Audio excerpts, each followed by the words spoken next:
The summer of 1980 in Radford, Virginia was the kind of season that seemed endless, thick with the scent of honeysuckle and the hum of cicadas echoing through the hills. College students filled the streets, escaping exams and chasing nights of freedom before responsibility set in. Among them was 20-year-old Gina Renee Hall, a shy yet radiant young woman known for her kind heart, quiet strength, and her deep love for dancing. That June evening, she slipped into a light blue dress, brushed her long brown hair, and told her sister she'd be heading out for a night at the local club near Virginia Tech. It was just supposed to be a few hours of fun, music, laughter, and the thrill of summer. She never imagined it would be the last time she'd walk out her front door. When Gina didn't return home that night, her family initially brushed it off as nothing more than an all-nighter. She was young, independent, and known to stay out late with friends. But when morning came and she still hadn't called, a sense of unease settled in. Her sister's calls went unanswered, and no one seemed to know where she was. The worry turned to fear when, just before noon, a passing driver noticed an abandoned car off a quiet country road near the New River. It was Gina's, a black 1975 Subaru, doors locked, keys still inside. At first glance, it looked as though it had simply been left there after a night of partying. But when investigators arrived, that illusion shattered almost immediately. Inside the car, the driver's seat was stained dark with what appeared to be blood. The passenger floorboard carried a single high-heeled shoe, and a few strands of long brown hair were caught in the headrest. To the untrained eye, it might not have meant much, but to investigators, it screamed one thing: violence. There were no signs of forced entry, no broken windows, no fingerprints that didn't belong to Gina. The scene was eerily clean, as if someone had tried to erase their presence, but missed the traces that blood inevitably leaves behind. Detectives began reconstructing the night before, tracking Gina's movements. They learned she had gone to a popular nightclub called Marshall's in Blacksburg.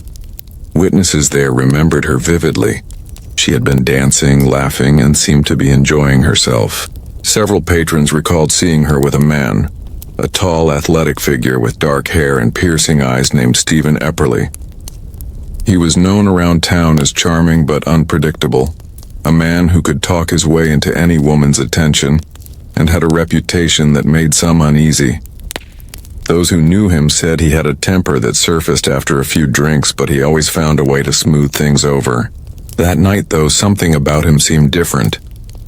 People saw Gina and Stephen dancing closely, sharing drinks, leaning into each other as the music thumped through the bar. When closing time came, witnesses said they left together in Gina's car. That was the last time anyone saw her alive. The deeper police dug into Stephen Epperly's background, the darker it got. He wasn't just a casual acquaintance, he had been the roommate of one of Gina's friends. He knew her, at least in passing, and had reportedly asked her out before.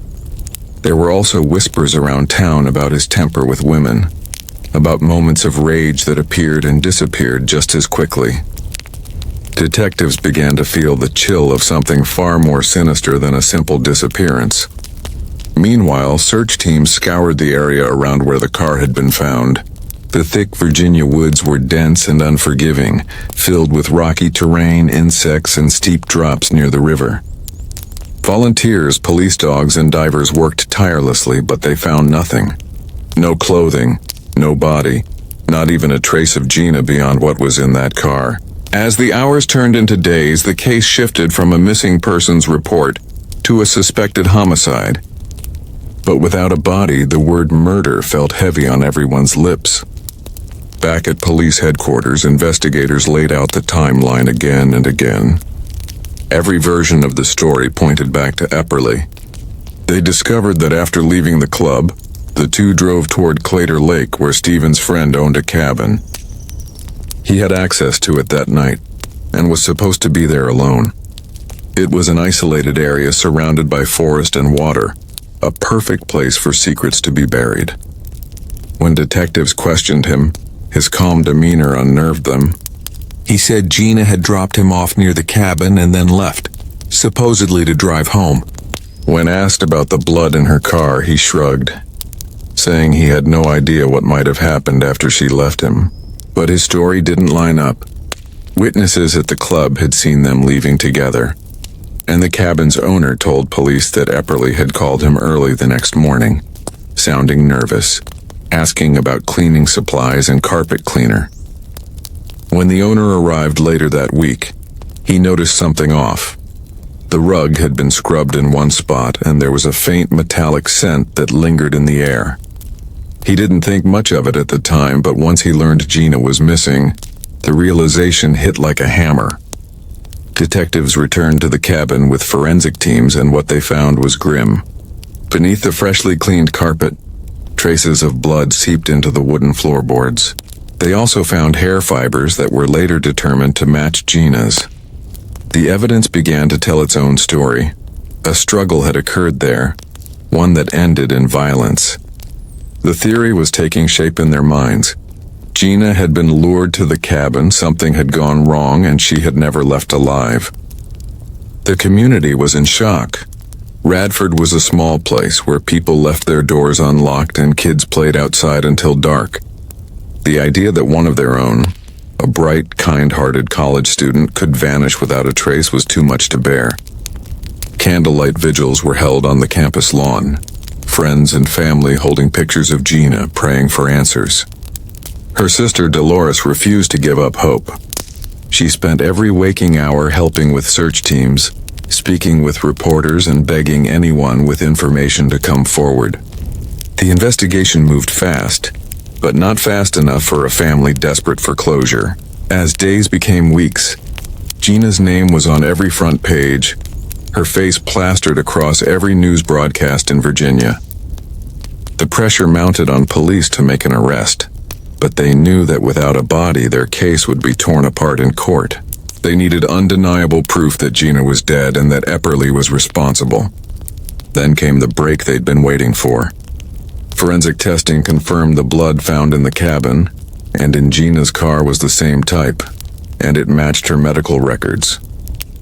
This was 1980, long before DNA testing would revolutionize criminal investigations, but even without that technology, the blood evidence was damning.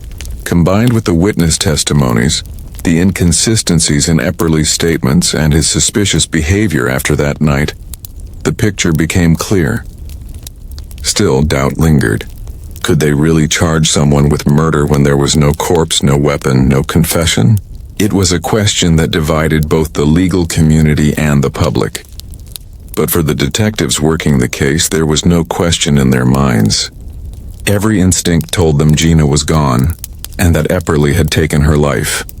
As the sun set on that quiet town, the people of Radford held their breath.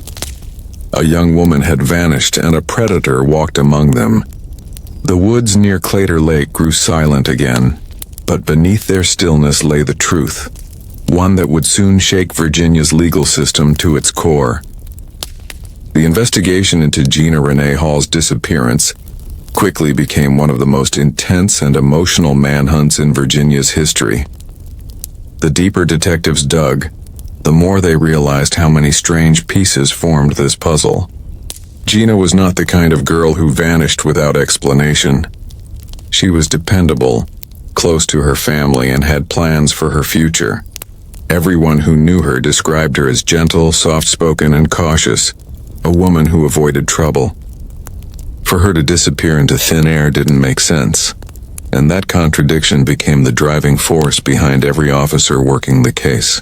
Witness after witness painted the same picture of the night of June 28, 1980. The dim lights of the Blacksburg Club, the pulsing music, the laughter that filled the air. It all seemed ordinary until you looked closer.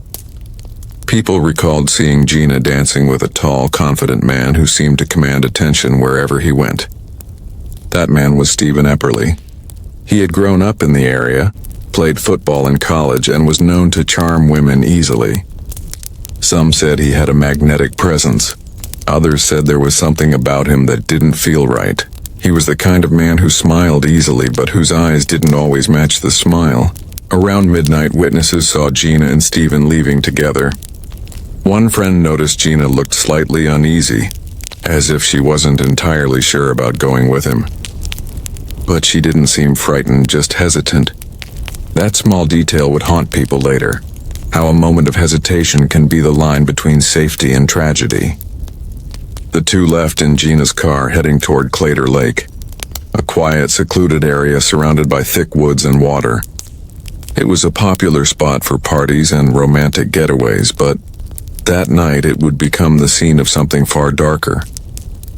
Police traced their route through witness statements and the faint tire marks near the lake house where Epperly was known to stay. The cabin belonged to a friend who often let him use it when he wanted to get away. It sat in isolation, surrounded by dense forest and steep embankments that fell into the dark lake below. When investigators arrived, the first thing they noticed was how immaculate everything looked. Too immaculate. The floors smelled strongly of detergent, and the carpet had clearly been scrubbed. A patch near the fireplace looked recently cleaned, as though someone had tried to remove a stain. On closer inspection, small specks of reddish-brown material clung to the fibers, invisible to the naked eye but glaring under forensic light. It was blood. Outside the cabin, the search intensified. Helicopters circled above, their spotlights sweeping across the lake as divers plunged into the cold, murky water.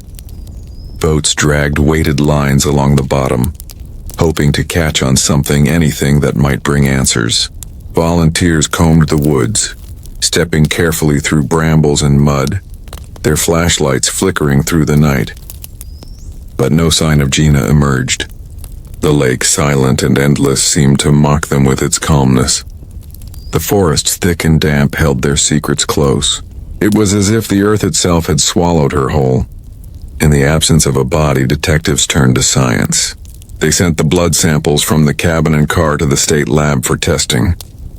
They also collected strands of hair from both places, comparing them under microscopes. The results were striking. The blood type was rare and matched Gina's exactly. The hair was indistinguishable from hers in color and structure. For 1980, when DNA profiling didn't yet exist, this kind of forensic evidence was as strong as it got. It told a story even if no one else could. Meanwhile, the detectives kept questioning Epperly. His calmness was unnerving. He denied everything, said he and Gina had gone for a drive, talked for a while, then she dropped him off and left on her own. But his account shifted with every conversation. In one version, he said she drove him back to town. In another, he said he walked home from the lake. Sometimes he claimed he couldn't remember details. It was a pattern investigators recognized all too well. A man trying to cover tracks he thought were invisible. Then came the roommate's testimony, which shattered whatever credibility Epperly still had. His roommate told detectives that when Stephen came home that night, he looked pale and shaken. His jeans were wet from the knees down, and he immediately put his clothes in the washing machine. A strange move for someone returning from a simple night out. When asked about it later, Epperly claimed he'd slipped into the lake while walking home, but investigators found no trace of mud or algae in his shoes, only tiny carpet fibers matching those from the cabin. As evidence stacked up, the case began to shift from a missing persons investigation to a homicide. Still, the lack of a body cast a long shadow over everything. Without a corpse, defense lawyers could argue that Gina had simply run away, that she was alive somewhere, hiding or hurt, but not dead. The police refused to believe that. They knew something violent had happened. Every piece of physical evidence screamed it. They just couldn't find where the violence had ended. Detectives began re-interviewing people who lived near the cabin.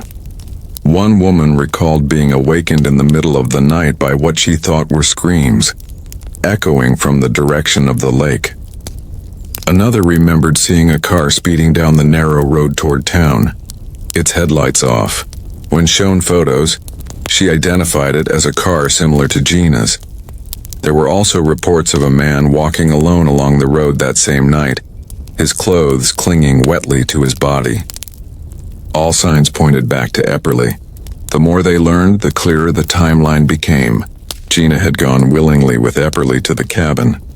Something happened there, a fight, an assault, a moment of rage, and she was killed. Afterward, he cleaned the scene, loaded her body into her car, and drove off into the night to dispose of her remains. Somewhere between the lake and Radford, she vanished from existence. But Epperly had made mistakes, and those mistakes left traces. The state police organized one of the largest searches in Virginia history. Hundreds of volunteers, law enforcement officers, and rescue dogs combed through miles of land. The search extended across riverbanks, abandoned wells, and back roads leading out of the county. They found scraps of fabric believed to be from Gina's clothing and tire tracks that matched her car, but no sign of her. Days turned into weeks and still nothing surfaced. The frustration among the searchers was palpable, but what was worse was the growing grief that settled over the town. In the midst of it all, Gina's sister Dolores became the heart of the search effort. Every day she was there, organizing teams, handing out flyers, and pleading with the media to keep Gina's story alive. Reporters followed her tirelessly, documenting every emotional plea. "Please," she said during one televised appeal, her voice trembling. "If you know where my sister is, just tell us. We can't rest until she's home." Her words struck deep, and soon the entire state was watching the case unfold. Back at the Radford Police Department, investigators pieced together the evidence on a large corkboard. Maps, photos, timelines, witness statements, and forensics. The picture was incomplete, but it pointed in one undeniable direction. When they presented their findings to the Commonwealth's attorney, the decision was made to move forward. Even without a body, they believed they had enough to charge Epperly with murder. It was a bold move. No one in Virginia had ever been convicted of homicide without a corpse. But the prosecutor was convinced the truth was already clear. The case became a test of faith in forensic reasoning. Every drop of blood, every strand of hair, every contradictory word from Epperly built a narrative that prosecutors hoped a jury would believe. It wasn't just about justice for Gina. It was about proving that guilt can't always hide behind the absence of a body. As the summer turned into autumn, the woods around Claytor Lake began to change color. Leaves fell, covering the ground where searchers had walked for months, as if nature itself was trying to bury the pain of what had happened. But beneath those leaves, in the minds of investigators and in the heart of a grieving family, the truth burned brighter than ever. They didn't need a body to know Gina was gone. They needed a conviction to make sure her killer never walked free. And so, in a small Virginia courtroom, the stage was set for one of the most groundbreaking trials the state had ever seen. A trial that would forever change how justice could be pursued when the victim's body was lost but her voice still demanded to be heard. When Stephen Epperly walked into the police station for another round of questioning, detectives could feel the tension in the air shift.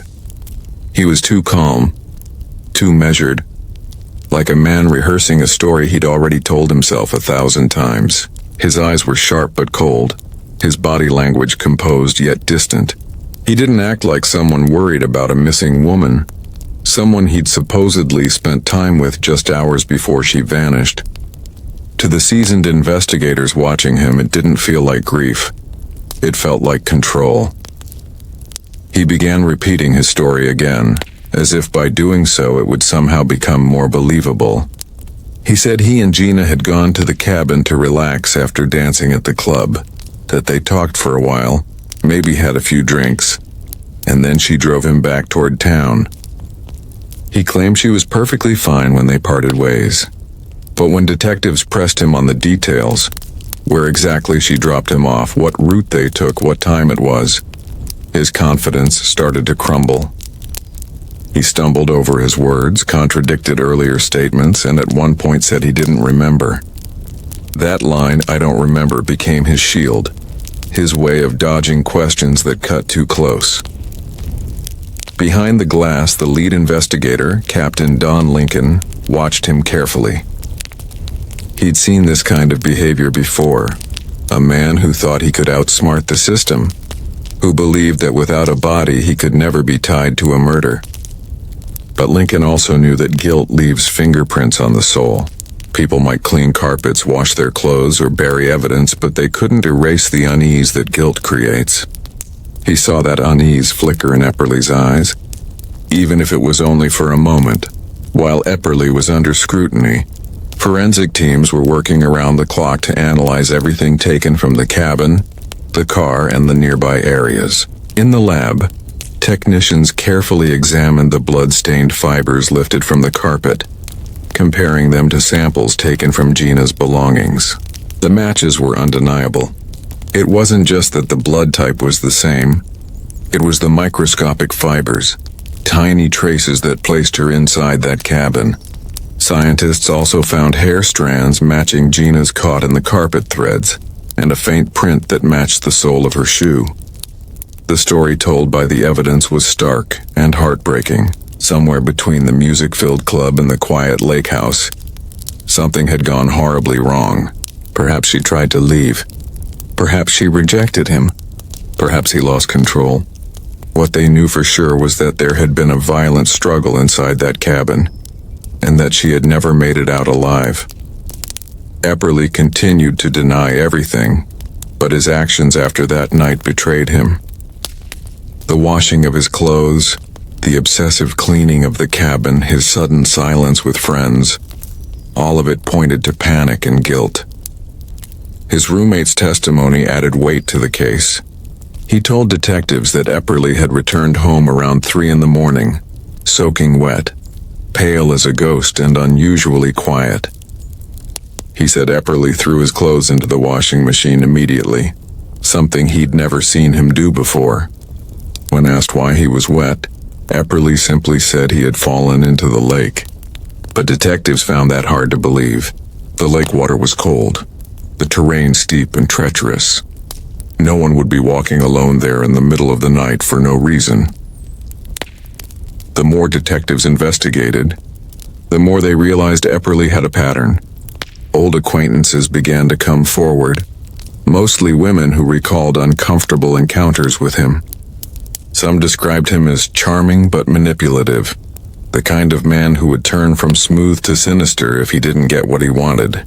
It painted a chilling picture of a man capable of losing control when rejected, a man whose ego couldn't handle the word no. By late summer, investigators felt confident they had enough to move forward. They met with the Commonwealth's attorney Everett Shockley to discuss the evidence. The room was heavy with the weight of uncertainty. Without a body, charging someone with murder was a risky move. The defense could argue that Gina was still alive somewhere. They could claim she ran away, started over, or even that she'd been abducted by someone else. There was no direct proof of death, only the trail of evidence that all pointed to Epperly. But Shockley believed in the case. He believed in the science and the consistency of the timeline, and in the quiet but unrelenting intuition that comes from knowing when someone is guilty. "We can prove it," he said firmly. The body isn't the only truth. The trial was set for 1981, and as word spread, it became one of the most talked about cases in the state. Reporters descended on the small courthouse in Pulaski County, their cameras flashing as they captured images of the man accused of committing a murder without leaving behind a corpse. The public was divided. Some believed the evidence was strong enough to convict, while others said it was circumstantial. "How can you prove murder when you can't prove death?" one local newspaper editorial asked. But for Gina's family, there was no doubt. They had felt the loss from the very first day. During the trial, the prosecution built its case methodically, piece by piece. Witnesses took the stand to describe seeing Gina and Epperly together at the club. Others testified about the screams heard near Claytor Lake that night. Forensic experts explained the blood patterns, the carpet fibers, the hair samples, and how all of them linked Gina to that cabin, and how the evidence of cleanup suggested someone was trying to hide a violent act. Each piece of testimony painted the same picture. Gina had died in that cabin and Epperly was responsible. When it was his turn to speak, Epperly remained calm. He denied everything, insisting he had nothing to do with her disappearance. His lawyer emphasized the lack of a body, arguing that without it the state couldn't possibly prove murder beyond a reasonable doubt. "Where is she?" the attorney asked dramatically. "If she's dead, where is she? And if you can't answer that, how can you convict this man?" It was a powerful moment. But for the jury, the mountain of evidence loomed larger. Prosecutors reminded them that a body could be hidden, destroyed, or buried, but blood doesn't lie, and neither do fibers. They played on the emotional truth that had driven the investigation from the beginning. Gina didn't vanish into thin air. Something happened to her and all roads led back to one man. They argued that Epperly believed he could get away with murder, simply because no one could find her body.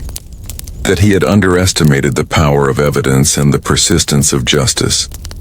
The defense tried to cast doubt, suggesting that someone else might have hurt Gina after she left the cabin. They even implied that she might have chosen to disappear voluntarily. But their theories fell apart under scrutiny. Gina had left behind her purse, her identification, her car, and even her shoes. No money was withdrawn from her accounts. There were no signs of life after June 28, 1980. People don't just stop existing without a reason. As the trial neared its end, Gina's family filled the courtroom every day, their faces etched with exhaustion and sorrow. Dolores often held her mother's hand tightly as the evidence was presented. Every photograph, every mention of Gina's name reopened wounds that would never truly heal. When the prosecution delivered its closing statement, the room was silent except for the rhythmic sound of a ceiling fan overhead. "Justice," the prosecutor said, "isn't about what you can see. It's about what you know. And we all know what happened to Gina Hall." The jury deliberated for hours, the weight of history on their shoulders. This was more than a decision about one man's guilt. It was a test of how far truth could reach when the most crucial piece of evidence was missing. In the end, they found the answer in the evidence, in the inconsistencies, in the guilt that lingered in every corner of the story. When they returned to the courtroom, every breath seemed to pause. The foreman stood holding the slip of paper that would decide Stephen Epperly's fate. "We, the jury, find the defendant, Stephen Epperly, guilty of first-degree murder." The words hung in the air like thunder. Gasps rippled through the room, followed by tears, some of relief, some of disbelief. Gina's family clung to one another, weeping quietly. For the first time since that June night, they had something resembling justice. Epperly sat motionless, his expression unreadable. Maybe he'd expected it, or maybe he finally realized that his lies had run out of places to hide. The gavel struck, sealing his sentence and marking a turning point in Virginia's legal history. He was led away in handcuffs, and though the courtroom emptied soon after, the feeling of that verdict lingered. It was proof that even in the absence of a body, truth has a voice, and sometimes it's louder than the silence left behind. When the courtroom fell silent after the verdict was read, the air felt heavier than before. The words "guilty of first-degree murder" echoed in the minds of everyone present, bouncing off the wood-paneled walls and settling deep into the bones of those who had waited so long for justice. For Gina Renee Hall's family, it was both a victory and a heartbreak. They had finally seen the man who took her life held accountable, but the verdict didn't bring Gina back. There was no body to bury, no grave to visit, no chance to say goodbye. All they had were memories and the knowledge that somewhere in the hills or waters of Virginia, their daughter and sister still rested unseen. Stephen Epperly sat stone-faced as the judge sentenced him to life in prison. He didn't flinch, didn't plead, didn't show remorse. The only movement was a slow exhale, as though he had been holding his breath through the entire proceeding. He had gambled on the idea that without a body, no jury would convict him. But he had underestimated the human instinct to see truth even when it's buried beneath lies. Forensic science had spoken, and so had the people of Virginia. It was the state's first ever no-body murder conviction, a case that would become a precedent studied by lawyers and detectives for decades to come. In the days following the trial, the small town of Radford was changed forever. Neighbors who once left their doors unlocked began double-checking the bolts. Parents warned their daughters about who they trusted. People who had known Stephen Epperly before couldn't reconcile the image of the charming athlete with that of a cold-blooded killer. The news spread quickly beyond Virginia, making national headlines. Reporters called it "The Murder Without a Body," a story of meticulous investigation and a justice system willing to evolve. It wasn't just a crime. It was a test of faith in evidence over assumption, science over sight. But for Gina's family, none of those headlines mattered. Her sister Dolores continued to search year after year, driven by a need to bring her home. Even after the conviction, she couldn't let go of the idea that Gina's body was out there somewhere, waiting to be found. Each new lead reignited hope. Each false alarm reopened wounds. Volunteers continued to scour the countryside, combing through woods, old wells, and riverbanks long after the public had moved on. Every few years, rumors would resurface. A hunter finding bones, a hiker stumbling upon remains. But none ever turned out to be Gina. Epperly, meanwhile, settled into a life behind bars. Prison guards described him as distant and uncooperative, a man who rarely spoke unless he had to. Some said he seemed to believe he'd been wronged by the system, that he still considered himself innocent. He refused to discuss the case, refused to confess, and offered no information about where Gina's body might be. It was as though he carried that secret with pride, as if keeping it gave him one last piece of control. Over the decades, appeals were filed and denied. Each time he argued that his conviction was unfair, that it was impossible to prove a murder without proof of death. But the court stood firm.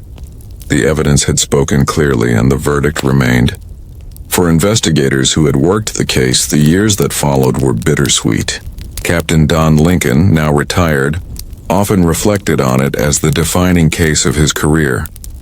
He had chased hundreds of leads in his life, but Gina's case had changed the way he viewed justice. It taught him that truth isn't always visible, and that sometimes the hardest evidence to find is the one that can't be seen. The motive, the moment, the silence after the crime. When asked in interviews what he thought happened that night, he always gave the same answer. He killed her at the lake house. He hid her body somewhere near water, maybe in those woods or under the lake itself. But he made one mistake. He left her blood behind, and that blood told the truth. In time, the Gina Renee Hall case became a staple of criminal law courses across the country.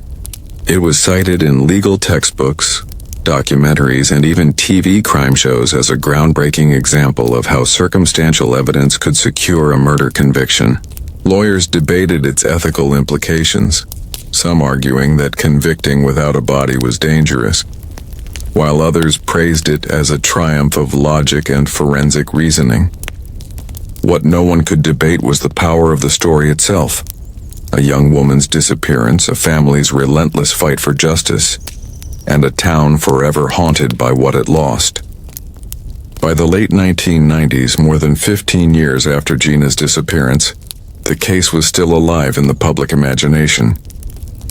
Her sister, refusing to let her memory fade, established a small scholarship in Gina's name at Radford University. Each year, it was awarded to a student studying criminal justice, a reminder that out of tragedy could come purpose. The award ceremony always included a short speech about Gina, describing her warmth, her dreams, and the night she vanished. Some of the younger students who received the scholarship weren't even born when she disappeared, but they listened with reverence, knowing they were connected to a story bigger than themselves. In prison, Epperly aged slowly and unremarkably. His once dark hair turned gray, his athletic frame softened with time.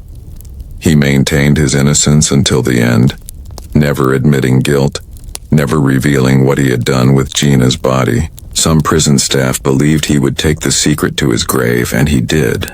He died in custody decades later, leaving behind only the unanswered question that had tormented Virginia for 40 years. Where is Gina Renee Hall? Even after his death, the search continued. Cadaver dogs were brought to Claytor Lake in renewed efforts, using sonar technology and updated forensic tools to search underwater. Divers went deeper than ever before, exploring crevices and hidden corners of the lake bed. They found old debris, long-forgotten tools, and animal remains, but never Gina. There was speculation that Epperly might have buried her in the dense forest beyond the cabin or weighted her body before submerging it in the lake. But without his confession, those theories remained just that, ghost stories chasing shadows. Over time, the legend of Gina's case grew beyond the tragedy. It became a symbol of resilience, of how love and determination can stand against silence. True crime authors wrote about it, podcast hosts analyzed it, and new generations discovered her story through documentaries. For the people of Radford, though, it wasn't just a story. It was a wound that never fully healed. Older residents still remembered the search parties with flashlights moving through the woods, the fear that spread through town, the faces on missing posters fading under rain. Younger ones grew up hearing their parents whisper about that poor girl who vanished without a trace. Gina's sister never stopped visiting Claytor Lake.